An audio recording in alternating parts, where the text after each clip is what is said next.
Assalamualaikum warahmatullahi wabarakatuh. Halo teman-teman, selamat datang kembali di channel aku. Di video kali ini aku akan membagikan soal tes substantif numerasi PPG calon guru atau prajabatan tahun 2025. Nah, ini adalah part yang pertama untuk soal numerasi ya teman-teman. Kalau teman-teman mau belajar soal-soal tes substantif literasi, kalian bisa tonton video aku sebelumnya tentang soal tes substantif literasi. Nah, kita akan ke soal numerasi yang pertama. Jadi yang pertama ini disajikan sebuah grafik dan juga ada bacaannya ya teman-teman. Di sini kita baca dulu judulnya, yaitu panen padi. Kelompok tani berkah mengelola lahan persawahan di Desa Sukajadi. Setiap tahun kelompok tani berkah menghitung luas tanah, luas sawah yang dipanen dan hasil produksi padi di Desa Sukajadi. Hasil panen padi yang dihitung adalah gabah kering atau giling GKG, yaitu jenis gabah yang siap untuk dijadikan beras. Berikut ini grafik yang menyatakan luas sawah yang dipanen dan jumlah hasil produksi padi yang dikelola oleh kelompok tani berkah pada tahun 2019. Nah, di sini ada grafiknya ya teman-teman, luas panen dan produksi padi di Desa Sukajadi tahun 2019. Di tahun 2019 ini terjadi perkembangan luas panen dan produksi padi di Desa Sukajadi dari Januari sampai Desember 2019. Kita coba lihat dulu luas panen padinya Januari sampai Desember itu seperti ini dengan 10,68 hektar. Nah, ternyata di sini ada grafiknya, sudah jelas banget ya Januari sampai Desember. Oke, kita langsung ke soalnya. Ditanyakan apa? Jadi berdasarkan jumlah produksi padi dan luas panen di Desa Sukajadi tersebut, klik pada pilihan setuju atau tidak setuju untuk setiap pernyataan berdasarkan isi teks. Nah, teman-teman disuruh untuk memilih pernyataan yang sesuai atau tidak sesuai, setuju atau tidak sesuai. Teman-teman tuh setuju atau tidak setuju dengan pernyataan yang ada di sini. Nah, coba kita baca dulu pernyataannya. Selama 6 bulan pertama, peningkatan jumlah produksi padi paling sedikit terjadi pada bulan Februari. Nah, untuk pilihan yang kedua, urutan peningkatan jumlah produksi padi dari yang terbesar ke terkecil terjadi pada bulan Maret, Februari, Agustus, dan Juli. Penurunan luas panen pada bulan April lebih besar daripada bulan Juli. Oke, kita langsung ke cek untuk grafiknya dulu. 6 bulan pertama tuh ada peningkatan jumlah produksi padi paling sedikit terjadi pada bulan Februari. Nah, coba kita lihat bulan Februari. 6 bulan pertama itu berarti dari Januari sampai Juni ya teman-teman. Nah, sampai Juni itu ternyata yang paling produksinya paling sedikit terjadi pada bulan Februari. Apakah benar? Kita coba lihat dulu. Bulan Januari itu seperti itu loh teman-teman. Kalau bulan Februari kayaknya agak naik sedikit ya. Peningkatannya yang signifikan ada di bulan Maret dan juga April. Terus turun lagi di bulan Mei dan juga Juni juga turun. Tetap sama seperti bulan Mei. Bedanya cuma sedikit aja. Oke. Jadi teman-teman, kita coba lihat jawaban yang kedua. Urutan peningkatan jumlah produksi padi dari yang terbesar ke terkecil terjadi pada bulan Maret, Februari, Agustus, dan Juli. Dari terbesar ke terkecil ya teman-teman. Terbesarnya ada di bulan Maret, April. Nah, ternyata ini Maret terus langsung Februari. Jadi kayaknya ini salah ya teman-teman, karena Februari itu tidak naik secara signifikan atau masih turun. Nah, di sini kan kita ditanyakan yaitu terbesar ke terkecil. Nah, terus Agustus, kita coba lihat dulu Agustus itu lebih apa itu namanya? Kan Maret tadi lebih tinggi, paling tinggi. Terus Agustus itu kayaknya di bawahnya. Terus Februari itu di bawahnya Agustus, teman-teman. Nah, terus setelah itu adalah Juli. Nah, ternyata Julinya itu di bawahnya Agustus. Jadi ini urutannya yang paling sedikit itu sebenarnya seharusnya itu bulan Februari teman-teman. Jadi kayaknya ini salah karena ditanyakan yang di pernyataannya ini itu yang terbesar ke terkecil, sedangkan yang terbesar itu memang benar Maret, selanjutnya Agustus, Juli, kemudian Februari. Terus penurunan luas panen pada bulan April lebih besar daripada bulan Juni. Kita cek dulu April dan Juni penurunan. April ternyata di angka sekian dan Juni di angka sekian. Penurunan, iya memang terjadi penurunan ya teman-teman. Penurunan luas panen pada bulan April lebih besar daripada bulan Juni. Tetapi penurunannya itu di bulan April kayak kira-kira gimana teman-teman? Penurunannya di bulan April sama bulan Juni itu lebih besar mana? April dengan Juni. Nah, lebih besar mana teman-teman? Oke. Karena di sini pernyataannya penurunan luas panen pada bulan April lebih besar daripada bulan Juni, kita langsung aja ya cek ke pembahasannya. Ternyata pembahasannya itu yang A, B itu setuju dan C tidak setuju. Nah, ternyata di pernyataan selama 6 bulan pertama peningkatan jumlah produksi padi paling sedikit terjadi pada bulan Februari. Itu jawabannya benar, jadi setuju ya teman-teman. Urutan peningkatan jumlah produksi padi dari yang terbesar ke terkecil terjadi pada bulan Maret, Februari, Agustus, dan Juli. Ini jawabannya ternyata di kunci jawaban benar ya teman-teman. Padahal kan di grafiknya seperti ini. Nah, coba teman-teman pikirkan lagi ya. Terus yang ketiga yaitu penurunan luas panen pada bulan April lebih besar daripada bulan Juni.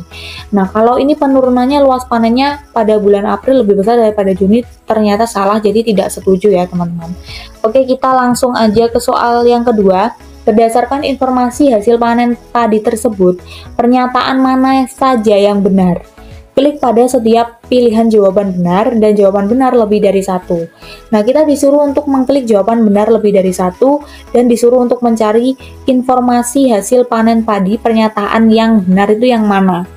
Nah, peningkatan jumlah produksi pada bulan Agustus 3 kali lebih banyak daripada bulan Juli. Yang kedua, jumlah produksi padi pada bulan Maret, April, dan Agustus tidak mencapai setengah dari total produksi padi selama 1 tahun 2019.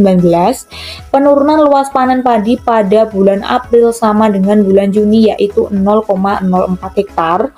Luas panen pada bulan Agustus merupakan 4 kali luas panen pada bulan Desember. Nah, teman-teman, jadi soal kayak gini itu biasanya muncul ya di tes substantif untuk numerasi, karena kita tuh disuruh untuk membaca grafik, setelah itu membandingkan pernyataan yang benar dan juga salah. Jadi tidak melulu menghitung terus, itu tidak ya. Jadi kita disuruh untuk membaca grafik, berpikir logis, penalaran logis, seperti itu teman-teman. Itu termasuk numerasi dasar. Nah, ini juga kita disuruh untuk mencari pernyataan yang benar dari pernyataan yang sudah disediakan dengan cara kita harus teliti banget untuk membaca grafiknya. Karena di sini tadi sudah diberikan ya grafiknya. Teman-teman harus bisa membaca grafik karena ini sangat menentukan banget gimana teman-teman bisa menjawab soal ini. Nah, seperti itu. Kita coba ke pembahasannya. Jadi pembahasannya yaitu yang benar jawaban B dan C. Jumlah produksi pada bulan Maret, April, dan Agustus tidak mencapai setengah dari total produksi pada 1 tahun 2019. Dan yang C, penurunan luas panen padi pada bulan April sama dengan bulan Juni, yaitu 0,04 hektar. Kita coba lihat ya, April dan juga Juni. April dan juga Juni. Ya, ternyata benar ya teman-teman, April dan juga Juni itu penurunannya sama, yaitu 0,04 hektar. Oke, kita langsung ke soal yang selanjutnya. Upah buruh di Indonesia. Nah, ini ada upah buruh di Indonesia. Buruh adalah setiap orang yang bekerja untuk menerima upah atau gaji. Biasanya upah yang diterima diberikan per bulan. Berikut adalah rata-rata upah buruh per bulan pada bulan Agustus 2020. Nah, ini ada gambarnya. Kita disuruh untuk mencari soalnya kita coba tengok dulu. Mana sajakah pernyataan di bawah ini yang sesuai? Nah, kita disuruh untuk mencari pernyataan yang sesuai lagi, teman-teman. klik pada setiap jawaban benar dan jawabannya yang benar itu lebih dari satu. Sudah aku jelasin ya, kalau yang bulat-bulat itu biasanya kita disuruh untuk memilih jawaban yang benar cuma satu aja. Tapi kalau kotak itu kita disuruh untuk memilih jawaban yang benar lebih dari satu. Ada yang tanya ke aku, Kak, kalau aku milihnya cuma jawaban satu aja tuh boleh apa tidak? Boleh ya teman-teman. Tapi kalau bisa maksimalkan kalian tuh pilihnya, kalau memang ada jawabannya benar 3 ya pilih aja 3. Karena itu nanti akan mempengaruhi skor dari soal tes substantif yang sudah kalian kerjakan pada saat tes nanti. Seperti itu teman-teman. Oke, kita langsung ini lihat dulu ya gambarnya. Rata-rata upah buruh per bulan Agustus 2020 tuh seperti ini. Nah, lapangan pekerjaan dengan rata-rata upah tertinggi itu ada seperti ini: pertambangan dan penggalian, jasa keuangan dan asuransi, informasi dan komunikasi, sekitar seperti itu. Lapangan pekerjaan dengan rata-rata upah terendah itu seperti ini: jasa lainnya, pertanian, kehutanan dan perikanan, penyedia akomodasi dan makan minum. Nah, seperti ini teman-teman. Jika dilihat-lihat rata-rata upah buruh 2,76 juta rupiah per bulannya. Nah, ini aku ambil dari sumber Angkatan Kerja Nasional ya, ini tahun 2020. Nah, di sini juga aku sudah cantumin sumbernya juga. Nah, teman-teman coba lihat ya, jawabannya yang pilihan pertama tuh gimana? Upah rata-rata buruh pada bidang pertambangan dan penggalian per bulan berada di bawah rata-rata upah buruh secara keseluruhan. Nah, apakah benar? Yang kedua yaitu upah rata-rata buruh pada bidang jasa keuangan dan asuransi per bulan berada di atas rata-rata upah buruh secara keseluruhan. Nah, apakah benar juga teman-teman? Upah rata-rata buruh pertanian, kehutanan, dan perikanan lebih rendah dibanding upah rata-rata buruh bidang penyedia jasa akomodasi dan makan minum. Terus, upah rata-rata buruh bidang informasi dan asuransi lebih rendah dibandingkan dengan upah rata-rata buruh bidang penyedia jasa lainnya. Nah, teman-teman, kira-kira jawabannya yang benar tuh yang mana aja? Kita coba lihat dulu ya. Rata-rata buruh pada bidang pertambangan dan penggalian per bulannya itu berada di bawah rata-rata upah buruh secara keseluruhan. Kita coba lihat pertambangan dan penggalian. Pertambangan dan penggalian itu ada 4,48 juta rupiah.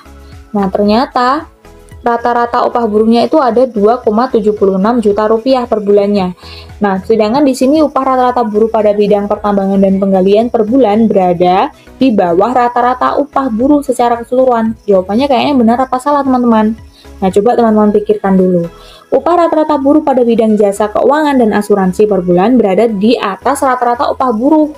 Nah, jasa keuangan dan asuransi nih. Jasa keuangan dan asuransi berada di atas rata-rata. Ya benar ya. Karena 4,15 juta, sedangkan rata-ratanya 2,76 juta rupiah. Upah rata-rata buruh pertanian, kehutanan, perikanan lebih rendah dibandingkan upah buruh bidang penyedia jasa akomodasi, makan dan minum. Kita lihat dulu. Apakah lebih rendah? Ternyata benar lebih rendah karena yang pertanian, kehutanan, dan perikanan itu hanya 1,91 juta rupiah, sedangkan penyedia akomodasi dan makan minum itu 1,93 juta rupiah, teman-teman. Nah, kita kantongi dulu ya jawabannya. Upah rata-rata buruh bidang informasi dan asuransi lebih rendah dibanding dengan upah rata-rata buruh bidang penyedia jasa lainnya. Kita coba lihat informasi dan asuransi lebih rendah dibandingkan penyedia jasa lainnya.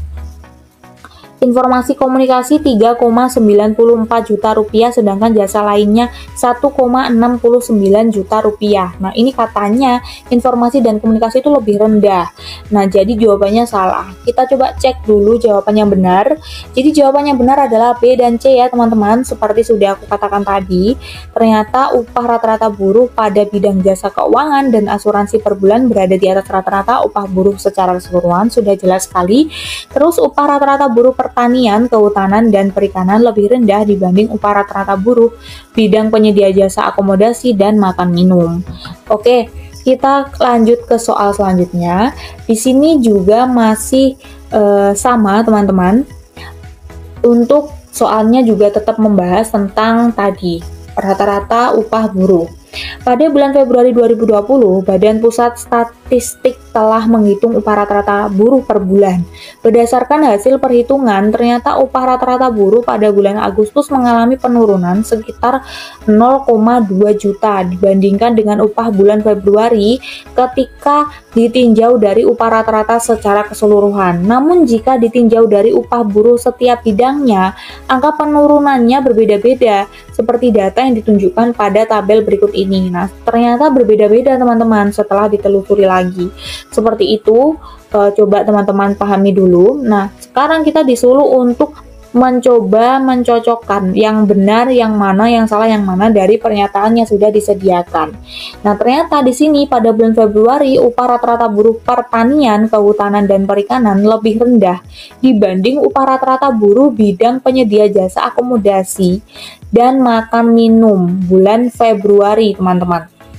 Ternyata kita coba lihat pertanian, kehutanan, dan perikanan itu lebih rendah dibanding upah buruh bidang penyedia jasa akomodasi dan makan minum.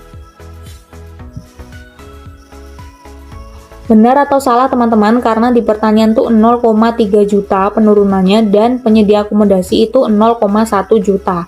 Nah, kira-kira penurunannya ini jawaban pernyataan yang nomor 1 ini benar atau salah teman-teman? Lebih rendah nih pertanian, kehutanan daripada akomodasi penurunannya. Nah, coba teman-teman pikirkan dulu ya. Pada bulan Februari dan Agustus, upah rata-rata buruh pertanian, kehutanan, dan perikanan lebih rendah dibanding rata-rata upah buruh secara keseluruhan. Terus, pada bulan Februari, upah rata-rata buruh pada bidang pertambangan dan penggalian per bulan berada di bawah rata-rata upah buruh secara keseluruhan, teman-teman. Nah, ini kira-kira jawabannya yang benar yang mana, yang salah yang mana? Coba teman-teman pikirkan dulu. Kalau sudah, kita ke pembahasannya. Jadi, pembahasan yang benar itu adalah A-nya itu salah, B-nya benar, dan C salah. Ternyata A-nya itu salah ya, teman-teman. Terus B-nya itu benar, dan C-nya itu salah. Seperti itu. Oke, kita ke soal selanjutnya, jumlah sampah makanan. Nah, kita berarti ganti teks ya. Ini pembahasannya sudah ganti, yaitu jumlah sampah makanan. Berdasarkan bentuknya, sampah dapat dibedakan menjadi beberapa jenis. Sampah makanan adalah jenis sampah yang paling mendominasi. Limbah jenis ini menghasilkan metana dalam jumlah besar yang memperburuk dampak negatif pada pemanasan global.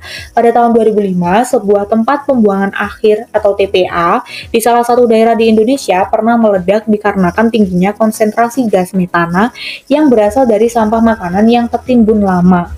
Nah, ini ada sisa makanan yang mendominasi sampah warga metropolitan. Ini sudah ada grafiknya. Coba kita ke soalnya dulu, kita disuruh untuk apa? Nah, pada riset yang kedua, jumlah sampah sisa makanan di kota Palembang mengalami penurunan hingga 30% dari jumlah yang tertera pada wacana. Berapa ton penurunan sampah sisa makanan di kota Palembang pada riset yang kedua? Nah, oke teman-teman, kita coba lihat ya. Riset yang kedua itu jumlah sampah sisa makanan di kota Palembang mengalami penurunan hingga 30% dari jumlah yang tertera pada wacana. Kota Palembang penurunan hingga 30%. Nah, berapa ton penurunan sampah sisa makanan di kota Palembang pada riset yang kedua? Coba kita lihat ya. Palembang. Nah, di sini tuh Palembang. Kita coba baca dulu yang atas ya. Sampah sisa makanan adalah sampah yang dihasilkan pada saat proses pembuatan makanan maupun setelah kegiatan makan yang berhubungan dengan perilaku penjual dan konsumen. Nah, di 12 dari 13 kota metropolitan ini sisa makanan adalah jenis sampah terbanyak. Nah, oke. Jadi di Palembang kita coba lihat lagi. Palembang mengalami penurunan hingga 30%. Sisa makanan ya berarti yang dicek. Oke. Palembang yaitu ada 1.100 ton sampah per hari. Sisa makanannya itu ada 53. Plastiknya ada 17, kertasnya ada 16, kayu dan daun ada 8, logamnya 1% dan lainnya ada 5%. Nah, kira-kira jawabannya yang mana nih teman-teman? Berapa ton penurunan sampah sisa makanan di kota Palembang pada riset yang kedua?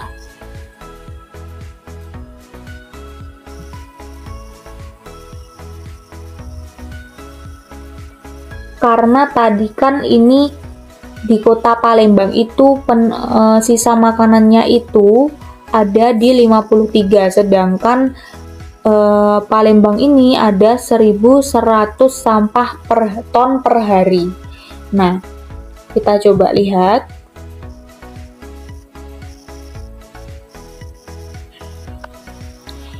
Nah, padahal di sini ya, soalnya itu kita sudah dikasih tahu bahwa jumlah sampah sisa makanan di kota Palembang itu mengalami penurunan hingga 30% dari jumlah yang tertera pada wacana. Nah, berarti berapa nih teman-teman? Nah, kira-kira gimana cara mengerjakannya teman-teman? Karena di sini sudah ada penurunannya itu 30%. Lebih mengalami penurunannya tuh hingga 30% dari jumlah yang tertera pada wacana. Seperti itu. Jawaban yang benar kita coba lihat ya. Jawaban yang benar adalah 174,9. Nah, ini menghitung ya teman-teman. Soalnya untuk yang ini dengan cara teman-teman melihat dulu di sini ada sudah ada datanya. Nah, seperti itu.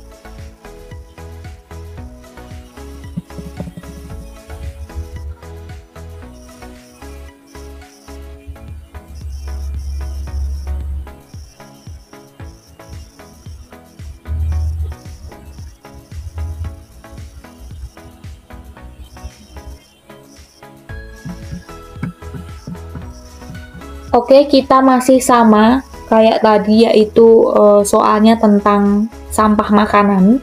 Nah, yang soalnya kayak gini itu biasanya kita disuruh untuk mencari jawaban yang benar itu lebih dari satu. Berikut ini disajikan beberapa pernyataan terkait jumlah sampah di beberapa kota di Indonesia.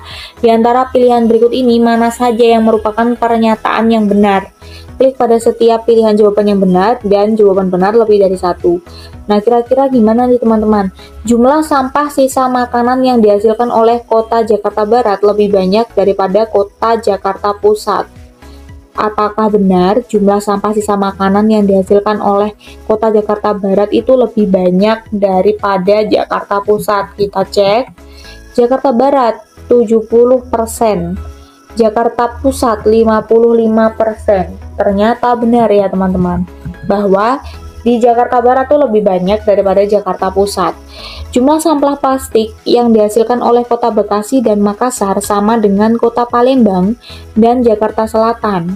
Nah, kita coba lihat ya, sampah plastik kota Bekasi dan Makassar sama dengan Palembang dan Jakarta Selatan.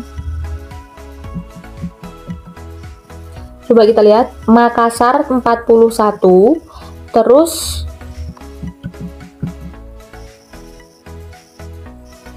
Makassar, Bekasi, Palembang, Jakarta Selatan. Oke, Makassar dan juga Bekasi. Sampah plastik ya tadi teman-teman. Itu angkanya 17, Makassarnya 18. Terus sama dengan Palembang dan Jakarta Selatan. Oke, Palembangnya 17, Jakarta Selatannya 18. Betul ya ternyata teman-teman.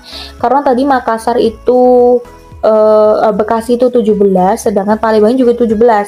Terus Bekasinya Makassarnya 18, Jakarta Selatannya juga 18. Nah, berarti jawabannya ini benar. Oke. Jumlah sampah kertas yang dihasilkan oleh kota Jakarta Timur lebih sedikit daripada kota Surabaya. Jadi kertas nih dihasilkan oleh Jakarta Timur lebih sedikit daripada kota Surabaya. Jakarta Timur kertasnya itu ada 21%. Dan Surabaya ada 15%. Nah, salah ya, karena Jakarta Timur tuh lebih banyak. Terus jumlah sampah kayu dan daun yang dihasilkan oleh Tangerang dan Depok lebih sedikit daripada kota Bandung. Oke, sampah kayu dan daun Tangerang dan Depok itu lebih banyak, lebih sedikit daripada kota Bandung. Tangerang, Bandung itu sampah kayu dan daunnya 32, Tangerang itu 2. Terus Depoknya tadi berapa? Depoknya itu sampah kayu dan daunnya itu 15. Jadi Tangerang dan Depok itu di angka 2% dan juga 15%, sedangkan Bandung itu 32. Padahal tadi di sini pernyataannya jumlah sampah kayu dan daun yang dihasilkan oleh Tangerang dan Depok lebih sedikit daripada kota Bandung. Jawabannya benar ya teman-teman, karena Bandung tuh banyak sampah kayu dan daunnya itu ada di 32%. Oke, kita coba lihat. Ternyata jawaban yang benar adalah di jawaban C dan juga Do. Jumlah sampah kertas yang dihasilkan oleh kota Jakarta Timur lebih sedikit daripada kota Surabaya, dan juga jumlah sampah kayu dan daun dihasilkan oleh Tangerang dan Depok lebih sedikit daripada kota Bandung. Oke, kita ke soal selanjutnya. Oh, ternyata soalnya sudah habis teman-teman. Oke, gitu aja teman-teman soal dari aku tentang numerasi tes substantif untuk PPG Prajabatan atau PPG Calon Guru tahun 2025. Ini merupakan prediksi soal dan juga soal latihan untuk teman-teman ya. Terus semangat dan juga jangan lupa belajar untuk tes nantinya. Sampai jumpa di video aku selanjutnya. Terima kasih karena sudah menonton. Mohon maaf apabila aku ada salah kata ya teman-teman. Jadi sampai jumpa di video aku selanjutnya. Jangan lupa buat like, komen, dan juga subscribe. Wassalamualaikum warahmatullahi wabarakatuh.